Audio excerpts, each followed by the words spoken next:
In 2017, a mysterious barrel drifted off the coast of California, hiding a horrifying secret inside. What if the person you trusted the most was secretly destroying your entire world right in front of you? Off the coast of California, a rusted steel barrel floats quietly in the San Diego Bay, sealed, weighted, and hiding something so disturbing that even seasoned investigators pause before opening it.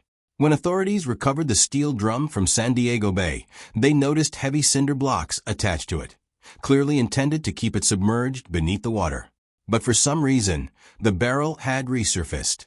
Wearing a hazmat suit, investigators carefully opened the sealed container. Inside, they discovered decomposing human remains so badly damaged that identifying the victim seemed nearly impossible.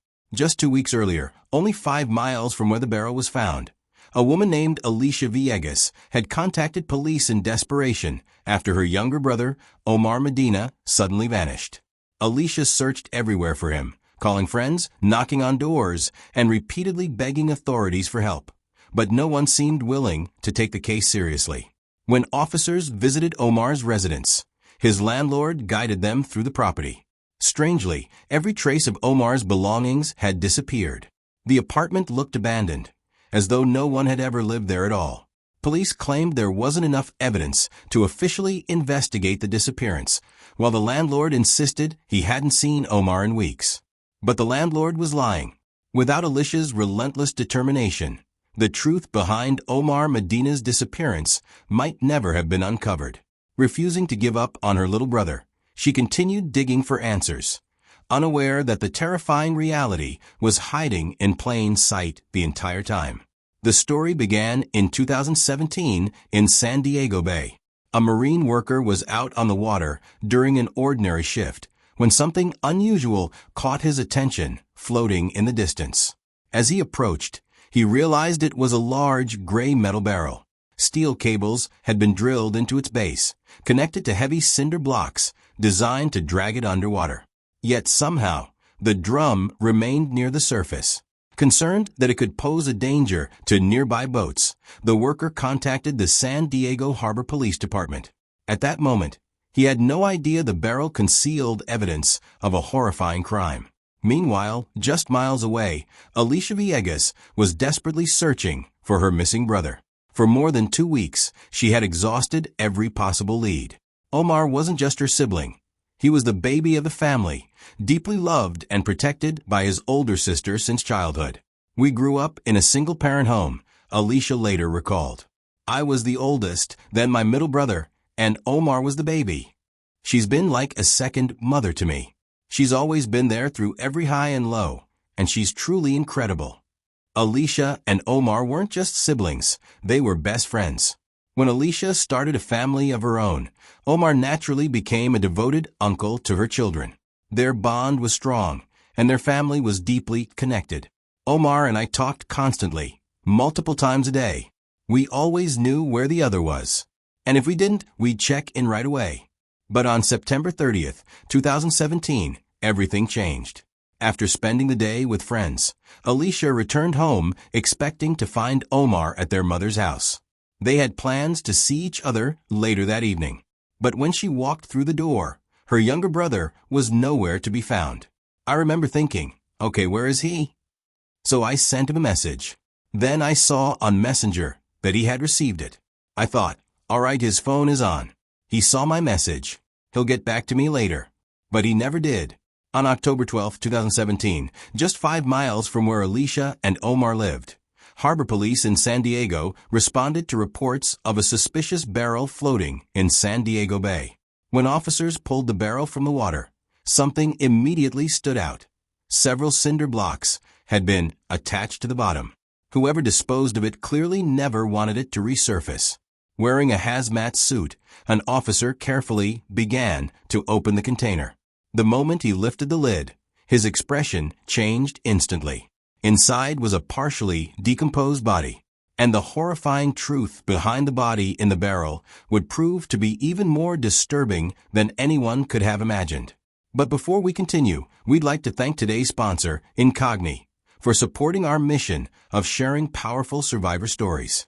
Many of the cases covered on this channel reveal just how dangerous the internet can be, from cyberbullying and cyberstalking to harassment, manipulation, and even kidnapping. On top of that, data brokers are constantly hunting for your personal information. Their entire business revolves around digging into your private life and selling whatever they uncover to websites, advertisers, and even scammers. That's where Incogni comes in. Incogni tracks down and removes your personal data from across the internet, including online directories, people search websites, and commercial databases. The entire process is automated across hundreds of known data brokers, and if your information ever reappears, Incogni works to remove it again immediately. Their custom removal feature also lets you request the deletion of almost any personal information with just a few clicks, backed by your own dedicated privacy expert. Take control of your personal data with Incogni. Use code UNSCNDL at incognitoni.com/unseendeal to get 60% off an annual plan. Thanks again to Incogni for sponsoring today's video. Now, back to the case of Alicia, Villegas. It's the evening of September 30th. Back at home, Alicia tries reaching her brother, Omar. But as the hours pass, he still hasn't responded to a single text or phone call. That's when I started getting a little worried, Alicia recalls. But then I told myself, maybe he just went out with friends, maybe it's nothing. That night, Alicia goes to bed uneasy, doing her best not to overthink the situation. There were plenty of possible explanations. Omar could have forgotten to charge his phone, or maybe he was somewhere without service. But the next morning, everything changes. My mom called me and asked, "Have you talked to Omar?" That's when I really started to worry. The next person Alicia contacts is Omar's landlord, a man named Timothy Cook. Omar had been subletting a room from him in a house not far from Alicia's home. Hoping he might have answers, she gives him a call. Cook tells her he has no idea where Omar is. He explains that the night before, Omar had been drinking and didn't seem to be in the best state of mind. According to Cook, that was the last time he saw him. But something about the story doesn't sit right with Alicia. None of it makes sense. Realizing something could be seriously wrong, she decides it's time to contact the police. I told them my brother was missing, that something about all of this felt wrong, that none of it was adding up. I begged them to help me find him. But instead of urgency, I was met with hesitation. Alicia had expected panic. She had expected officers to immediately begin searching for Omar, to treat his disappearance like the emergency it clearly was. Instead, she found herself standing in a police station, trying desperately to convince people that her little brother would never simply vanish without explanation. But the response she received was crushing. Because Omar was an adult, investigators told her there wasn't enough evidence to suggest he had been taken against his will. There were no immediate signs of foul play, no witnesses, no confirmed crime scene. Without stronger evidence, they said, there was little they could do. They told me that if someone is over 18 and they don't have a medical condition, police usually won't actively go searching for them right away. Adults can leave if they want to. Adults disappear voluntarily all the time. That's what I kept hearing. To the officers, Omar was just another missing adult. But to Alicia, that explanation made no sense. She knew her brother better than anyone. Omar wasn't the kind of person who would cut off contact with the people he loved. He would never disappear without calling, never leave without warning her, never abandon his family without a single word. Something was terribly wrong, and deep down Alicia could feel it. When someone you love goes missing, it's the worst feeling imaginable, she later said. Your mind never stops racing. Are they hurt? Are they scared? Do they need help? Every second feels unbearable because you don't know if they're alive, if they're suffering, or if you're already too late.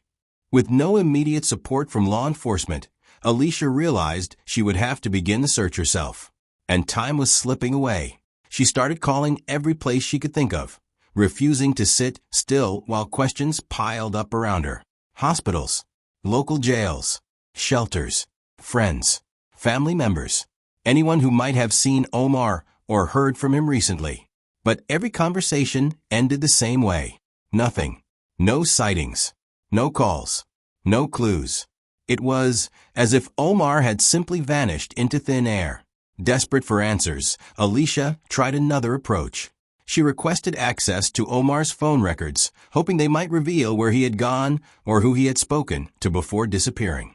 Maybe there was one final call, one suspicious number, one tiny breadcrumb that could point her in the right direction. But the records revealed something chilling. Omar's phone had gone completely silent after September 30th, the very last day Alicia had spoken to him. No outgoing calls, no text messages, no activity whatsoever. By now, 48 agonizing hours had passed since Omar disappeared, and Alicia felt no closer to finding him than she had the moment she first realized he was gone. Still, she refused to give up. If technology couldn't lead her to Omar, maybe the streets could. Maybe somewhere out there, hidden in plain sight, was a physical clue everyone else had overlooked. So Alicia gathered friends, neighbors, and anyone willing to help. She organized her own search effort, determined to put as many eyes on the case as possible. Together, they walked through the neighborhood inch by inch, searching alleys, empty lots, sidewalks, dumpsters, anywhere that might hold even the smallest sign of Omar's whereabouts. Every abandoned object became important. Every unfamiliar detail sparked hope. Because in missing person cases, sometimes the smallest clue changes everything. Then finally, after days of fear, exhaustion, and dead ends, the case took a terrifying turn. October 7th, 8 long days after Omar vanished. At last, there was a break in the case. Alicia's desperate search for her brother finally leads to the first real breakthrough, the first piece of evidence that proves something is terribly wrong. After an agonizing week of uncertainty, fear, and unanswered questions, the phone call she has been waiting for finally comes. I got a call saying, "Hey, we found your brother's car. You need to come down here right now." Her heart immediately sinks. For days, Alicia had been pleading with authorities to understand that Omar would never simply vanish without warning. He was close to his family, deeply connected to the people he loved, and constantly in touch with them. Nothing about his disappearance made sense. But until that moment, there had been no concrete evidence to prove that Omar hadn't left voluntarily. Now, there finally was. The car had been discovered only 2 or 3 blocks away from Omar's apartment, painfully close to home. As Alicia rushed to the scene, a wave of emotions overwhelmed her. Fear, relief, dread, hope. After 7 endless days of searching, they had finally found something connected to Omar. But what she saw only deepened the nightmare. The vehicle sat abandoned in a strange location, almost as if it had been left there in a hurry. Looking through the windows, Alicia could immediately tell something was wrong. Omar's belongings were still inside the car, not just a few random items, but nearly everything that mattered to him. His computers, his guitars, expensive clothes, personal possessions stacked throughout the vehicle. And the doors were unlocked. It made no sense. If Omar had truly decided to disappear on his own, why would he leave behind his car? Why would he abandon valuable belongings in plain sight? And why would he leave the vehicle unsecured in a neighborhood where no reasonable person would risk leaving expensive property exposed like that? To Alicia, every detail screamed the same terrifying conclusion. Something bad had happened. This wasn't normal, she later explained. Considering the neighborhood it was parked in, nobody would leave a car unlocked with all that valuable stuff visible inside. Those were major red flags to me. It felt like something more serious was going on. The abandoned car changes everything. What had once been treated as a routine missing person situation suddenly begins to look far darker. This is no longer just a case of someone not answering calls for a few days. The evidence suggests interruption, suddenness, possibly even foul play. Alicia immediately calls 911 again, determined to make police understand the gravity of the situation. For the first time since Omar vanished, she finally has tangible proof that his disappearance was not voluntary. And finally, officers begin listening. After an entire week of frustration and disbelief, investigators start to acknowledge what Alicia has known from the very beginning. Omar would never abandon his life like this. The realization is chilling. If Omar didn't leave willingly, then what happened to him? Desperate for answers, Alicia begs officers to investigate Omar's apartment. The abandoned car had been found only 4 blocks away from his home. She believes there must be some clue inside, some indication of what happened during the final hours before he disappeared.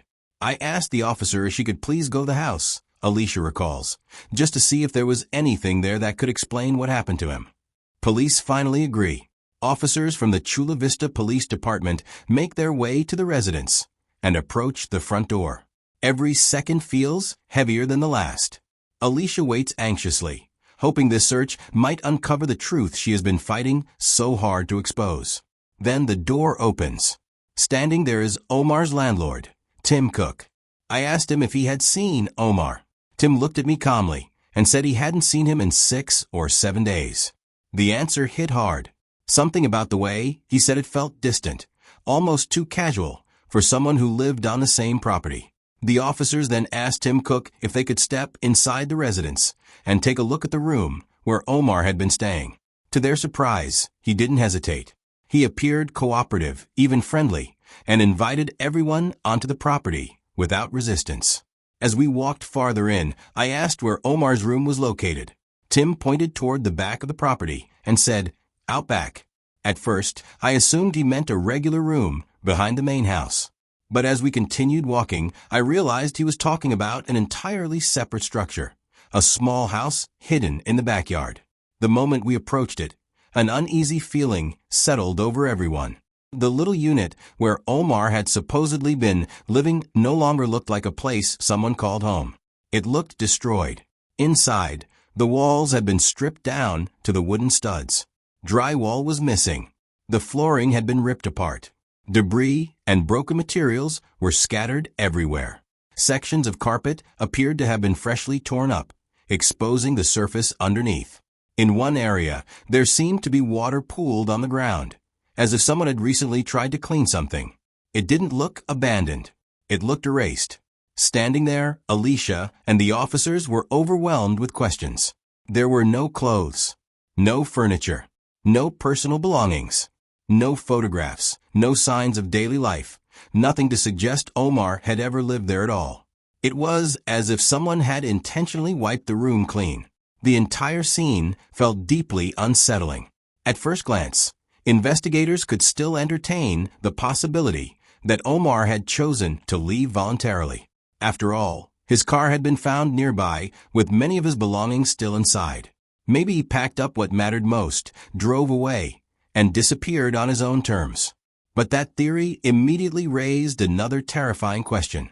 If Omar left willingly, where did he go afterward? And why had nobody heard from him since? Unfortunately, without a search warrant or stronger evidence pointing toward a crime, the police could not legally conduct a deeper investigation of the property. Reluctantly, they were forced to leave without answers, no closer to discovering what had happened to Omar. But Alicia refused to stop searching.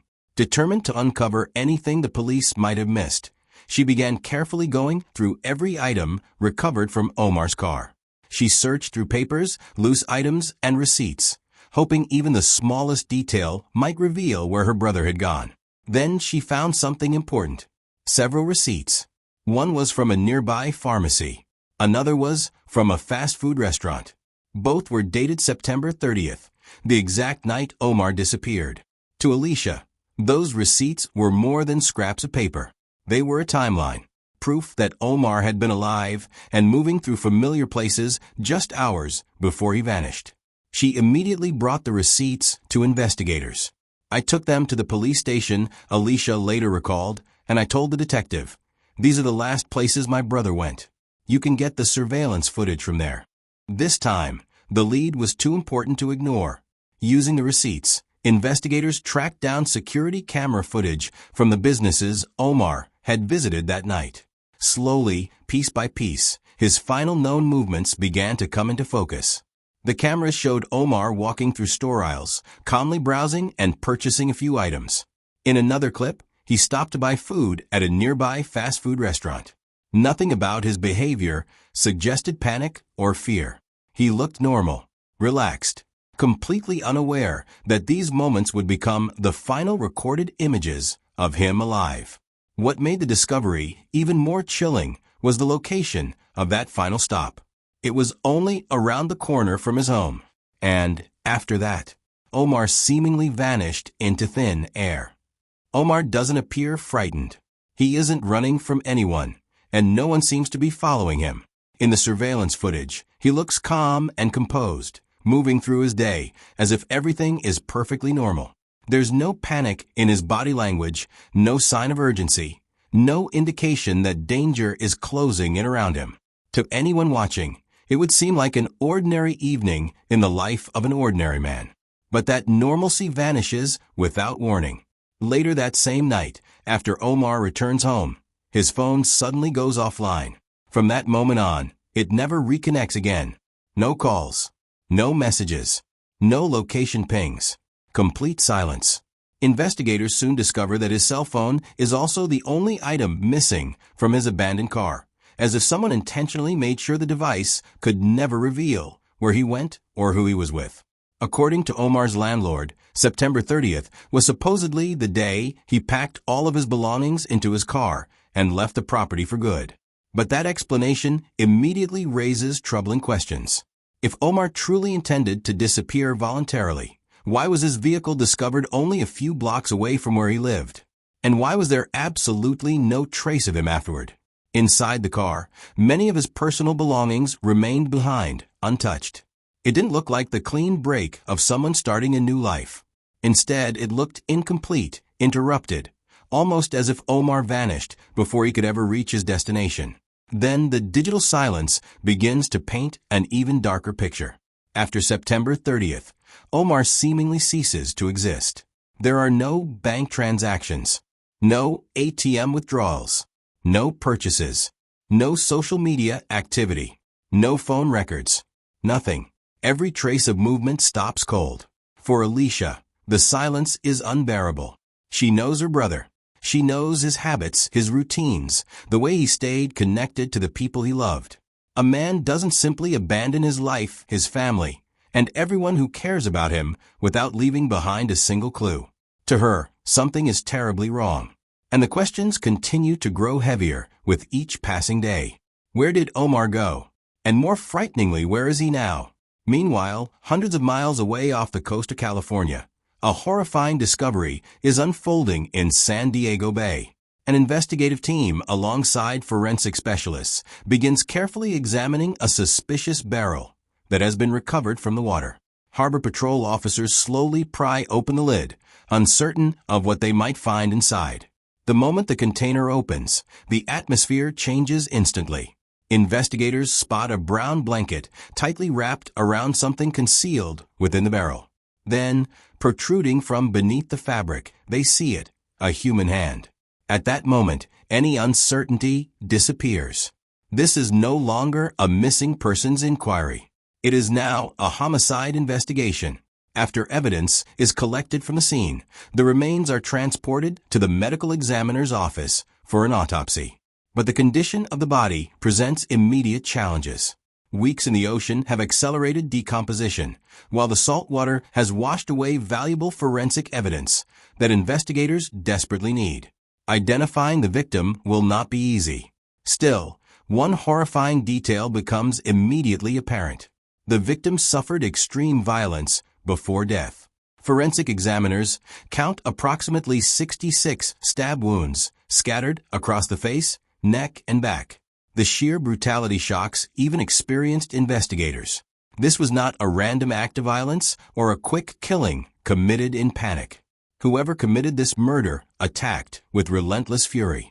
The victim was overpowered, repeatedly stabbed, and then hidden inside a barrel before being dumped into the bay, a method clearly designed to ensure the body would never surface again.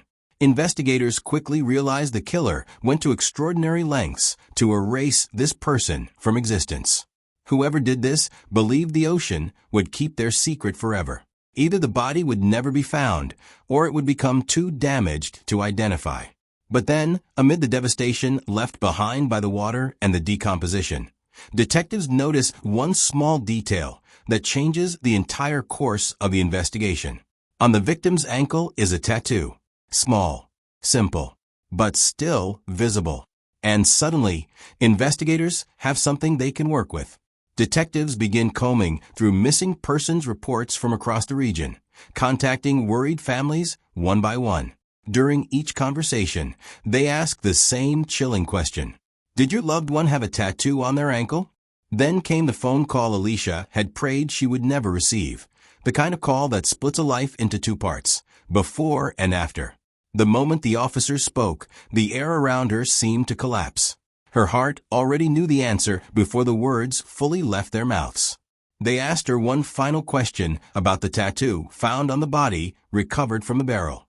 With trembling hands and a voice barely holding together, Alicia confirmed it. Yes, Omar had that exact tattoo. In that instant, every fragile hope she had been clinging to shattered. The uncertainty was over.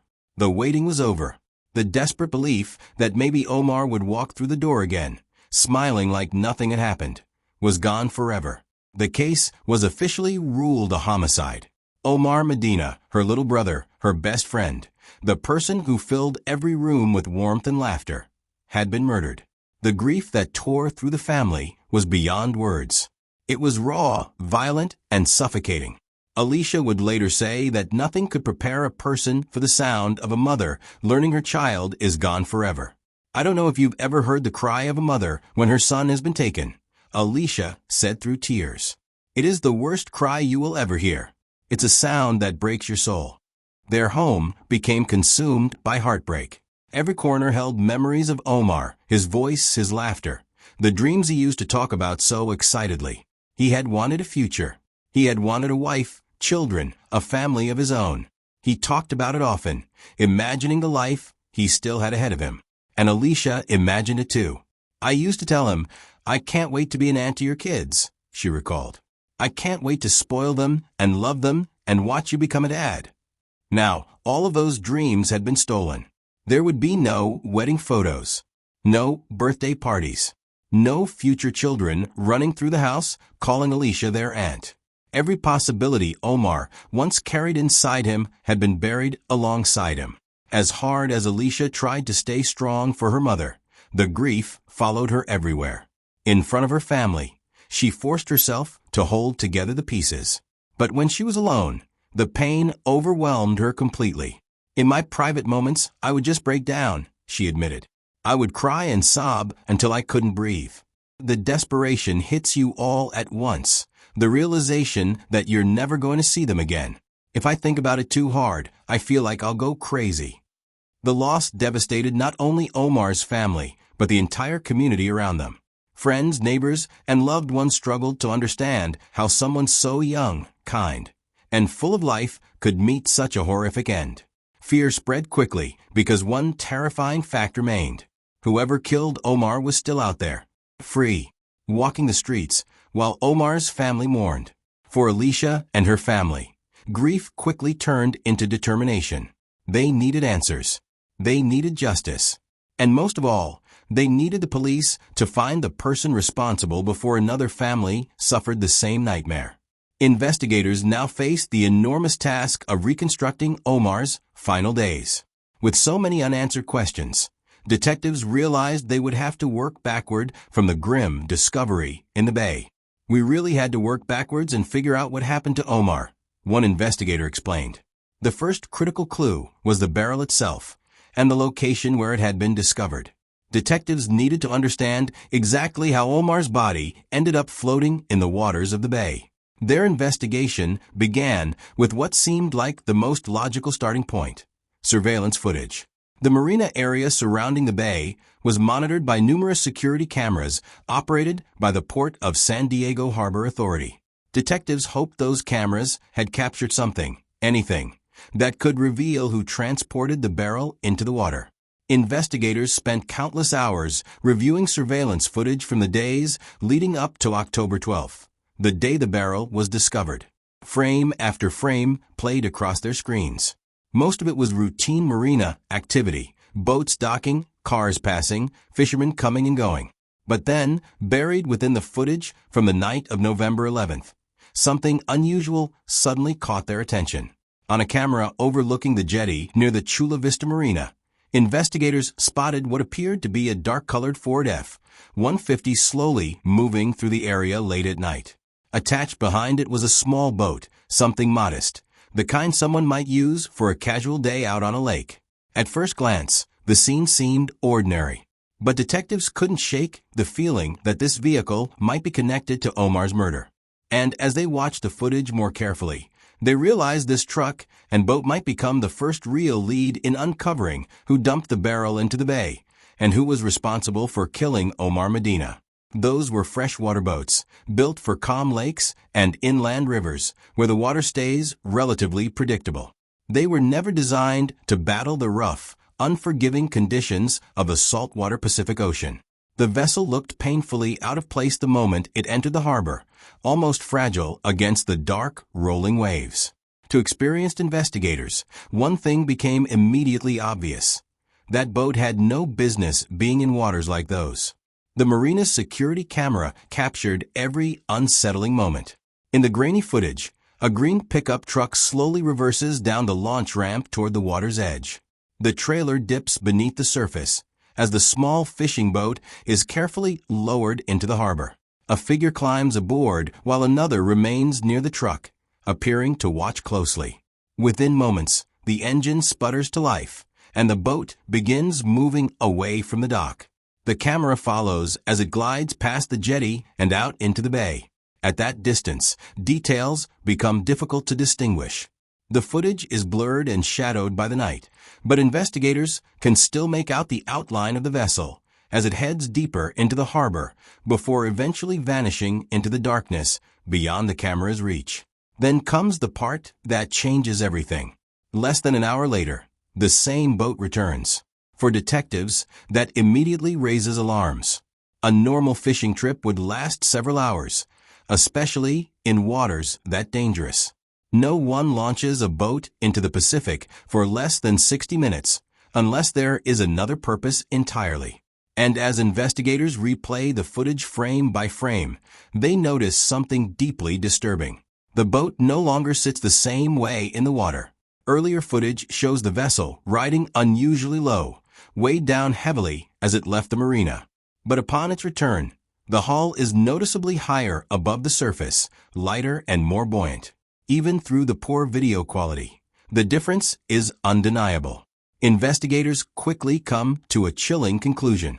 It became quite apparent, one detective later explained, that something extremely heavy had been inside that boat when it first departed, and whatever it was no longer there when the vessel came back. The implications are horrifying. The surveillance footage reveals two individuals connected to the trip, one aboard the boat and another standing beside the green pickup truck near the launch ramp. But the camera resolution is frustratingly poor. Faces are impossible to identify. No license plate is visible. Even the exact make and model of the boat remains unclear. Still, detectives know one thing for certain. Whoever those two people are, they have instantly become the investigation's primary suspects. With a timestamp now established, investigators begin expanding the search. Detectives collect surveillance footage from nearby businesses, traffic intersections, parking lots, and roads surrounding the marina, hoping to trace the truck's movements before and after the launch. Hour after hour, they review endless recordings from locations spread across a 5-mile radius. They examine every possible exit route from the harbor, tracking intersections one by one like assembling pieces of a massive puzzle. Finally, after painstaking work, they spot the vehicle again.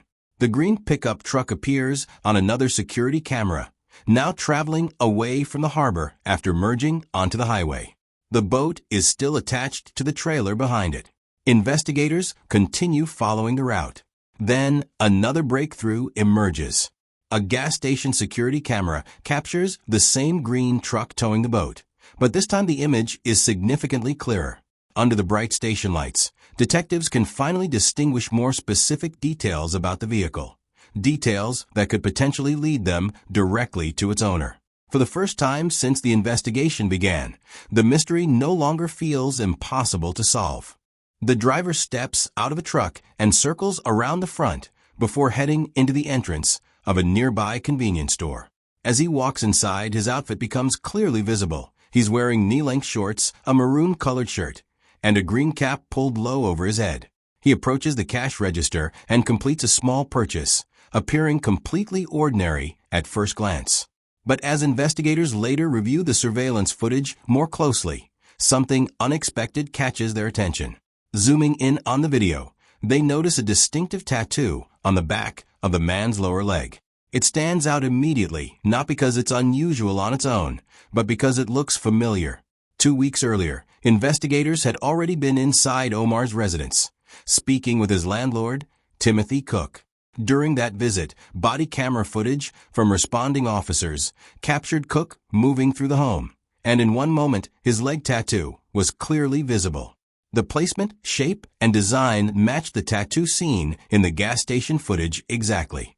At that point, investigators make a critical connection. The man in the surveillance video is the same individual who owns the property where Omar was living. Omar's landlord, Timothy Cook, now becomes a primary person of interest in the case. From here, the focus of the investigation shifts sharply toward him. Authorities immediately begin around-the-clock surveillance, closely monitoring Cook's residence and tracking his movements in hopes of uncovering evidence that could explain Omar's disappearance and potentially link him to foul play. During surveillance, officers observe Cook outside his home loading multiple trash bags into his vehicle. The behavior itself raises suspicion, particularly given the timing and the ongoing investigation. When Cook eventually drives away, law enforcement follows discreetly. Shortly after, they initiate a traffic stop and conduct a detailed search of his vehicle. Inside the trash bags, investigators discover wet rags, assorted clothing items, and a strong chemical odor consistent with bleach. Details that further heighten concern and suggest an attempt to clean or dispose of something significant. All materials are seized for forensic analysis. In parallel, investigators also recover a green pickup truck linked to the marina and bring it in for further examination. As the investigation deepens, digital evidence begins to surface.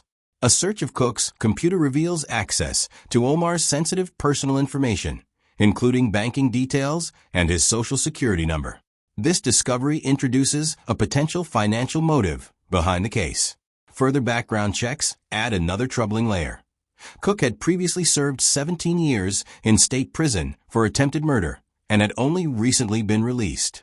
With each piece of evidence, investigators begin assembling a clearer picture of what may have occurred.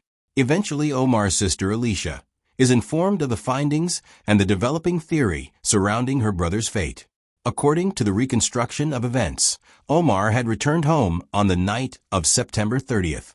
Once inside the residence, a confrontation allegedly took place between him and his landlord. Investigators believe the situation escalated violently, resulting in Omar being fatally attacked. In an effort to conceal what happened, the scene was reportedly cleaned extensively using bleach, likely in an attempt to remove physical evidence and obscure the crime. What initially began as a missing person case has now evolved into a full homicide investigation, one built piece by piece from surveillance footage, forensic clues, and digital evidence pointing back to a single suspect. That way, there would be absolutely no trace left behind. No evidence, no DNA, nothing that could directly link the act back to them. It was a calculated attempt to erase every possible trail. And for a time, that plan almost succeeded. But it didn't account for one thing, Alicia. If Alicia hadn't stepped in, refusing to accept the silence, refusing to let her brother's disappearance fade into another unsolved case, the truth may have stayed buried beneath the water and time itself. Her relentless pursuit of answers became the turning point that investigators would later rely on to unravel everything. As the investigation deepened, detectives uncovered that Cook had not acted alone. He had reached out to a friend who owned a boat, the same individual later seen in surveillance footage that would become critical to the case. That connection would prove to be a major breakthrough. According to investigators, the following morning after the crime, the two men carried out the next stage of the plan. Omar's body was placed inside a large barrel, concealed from plain sight. They then transported it carefully, loading it onto the boat as if it were nothing more than routine cargo. Once out on the water and far enough into the bay, they disposed of the barrel, letting it sink beneath the surface where they believed it would never be found. For a moment, It seemed like the ocean had swallowed the truth. But the story didn't end there. Later that same evening, financial records revealed something that raised immediate suspicion. Tim Cook had made a questionable cash deposit into his own bank account using a nearby ATM. It wasn't just unusual. It was timed in a way that investigators would later find highly incriminating when placed alongside the other evidence. Piece by piece, the case began to fall into place. Surveillance footage, financial activity, witness connections, and Alicia's persistent reporting all aligned into a single, undeniable picture. The evidence was overwhelming. By that point, law enforcement had no doubt. They believed they had identified the right man. When the news of the arrest finally reached Alicia, it came as a phone call she would never forget. That morning, she was informed that Tim Cook had been taken into custody. She later described the moment as overwhelming in every sense. "I remember getting the call that they had arrested him that morning, and that it was Tim," she recalled. "And I just broke down. I was sobbing uncontrollably. It was like everything I had been holding in just collapsed at once." For her, it wasn't just an arrest. It was the first crack of light after an unbearable darkness. At the sentencing, Alicia stood in court face to face with the man responsible for taking her brother away. It was a moment heavy with emotion, pain, and years of unanswered questions finally converging in one room. When she spoke, she did not speak as just a witness or a name in a case file. She spoke as a sister. Her voice carried the weight of everything she had lost, offering the court a glimpse into the depth of her bond with Omar. She described the unbearable moment of telling her own children what had happened, how difficult it was to find the words, and how each sentence felt heavier than the last. She spoke of her mother's pain, and how witnessing it was even more devastating than her own grief. "At one point, I honestly thought I was going to lose hope in humanity completely," she told the court. "I thought I would be consumed by anger, by bitterness, that I would never come back from it." But she didn't. Instead, she held on to something Omar had always given her, strength in the form of encouragement, even in the smallest memories. She recalled how he would tell her, "Don't give up, Alice. We're going to be okay." Those words, she said, stayed with her through the darkest moments.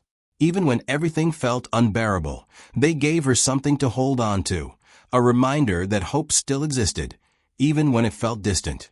"Even when I was at my lowest," she said, "those words reminded me that not everything was lost, that I had to keep fighting, keep pushing for what is right, keep believing in a better tomorrow."